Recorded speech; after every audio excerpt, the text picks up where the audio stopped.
Hola chica, amigo and amiga.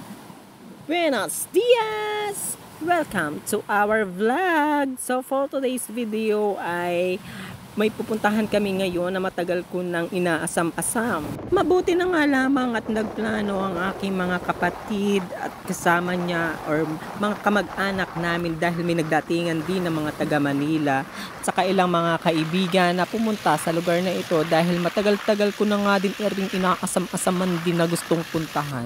Ang usapan nga namin din ay aalis kami ng 4:30 AM pero ang natuloy ay umalis kami ng alas 6 ng umaga dahil alam nyo naman Filipino time. Dahil nga may nadaanan kaming gasoline station na magpapagasolina muna ang mga mangyan at baka naman maubusan ay mahirap-hirap ding magtulak, malayo-layo din yun.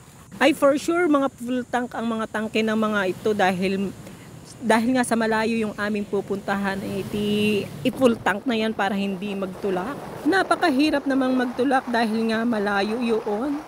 A few moments later. Dini na nga kami nag-umagahan sa may Jollibee Rojas para naman magkaroon ng laman din yung aming mga tiyan ay mabuti pa yung motor at na full tank na charge na yung aming mga tiyan ay baka naman kumulam at manakit.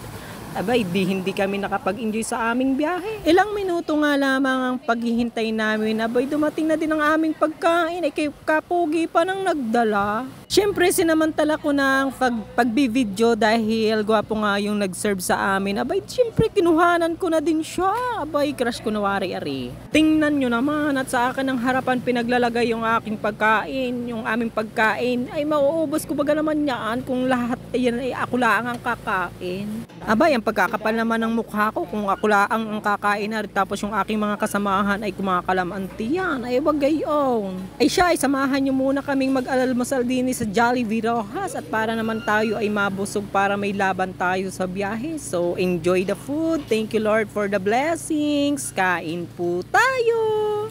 A few moments later. Halos malayo-layo at mahaba-haba nga ang biyahe ay init at pagod ang aming naranasan din sa long ride na rin talaga at narating din namin sa wakas ang inaasam-asam kong lugar na ari. Alay-ari lang naman ho yung tinatawag na Stone Kingdom dito sa Oriental Mindoro sa Bulalakaw. Ay talaga namang sulit ang inyong pagod, ang init at pagod ninyo sa pagpunta dini dahil napakaganda naman ng lugar. Abay, talaga namang ako wari nakapapaisip na ng mag-asawa at dini nawari ako magpapakasal. Sa ganda naman ng lugar dini at talagang nakaka-inlove kahit walang nai-inlove sa akin.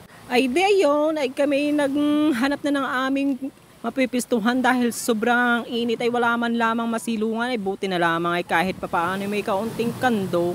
Estelilom. Aba, ay may pa-heart nga din na pwede kang magpa-picture. Ay, ang ganda naman talaga ng spot dahil kapag nagpa-picture ka din sa heart na rin, kitang-kita yung ganda ng likod na ang view ay dagat. Abay, kaya naman. Meron nga pala din hong higanting kamay, higanting palad na pwede ka ding magpa-picture. Abay, sa mga may takot diyan sa height ay wag na ho kayong tumuloy at baka kayo mahimatay din Charot. Alam nyo naman ako, ambisyosa, kaya nagtry din akong pumanhik din sa malahiganting kamay nari. At talaga namang napakaganda pala nga ng view kapag ikaw ay din nakatayo sa higanting kamay nari. Abay, talaga naman. At wari ko, ako'y matalo na din at ako'y siguradong tusok din sa mga bato-bato din Ay sabay, wag namang gayon. Siyempre, lang yun, wag ho kayong maniwala.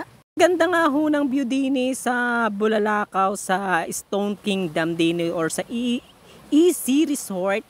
Ay talaga namang mapapaisip ka ng magpakasal din at din i-celebrate yung inyong wedding dahil talaga namang peaceful, napakaganda ng lugar. Talaga namang, ewan ko lang sa inyo. Siguro talaga namang napakaganda din lalo na kapag kapag bagong nalutang pa lamang ang araw o kaya yung nalubog na ang araw, ay siguradong masarap din magpicturan. At talaga namang napakaganda at napakalinis din ang swimming pool din. Tingnan nyo naman ho, wari ko yung nanghahatak na ng katawan papunta dun sa swimming pool. Sa init bagang are.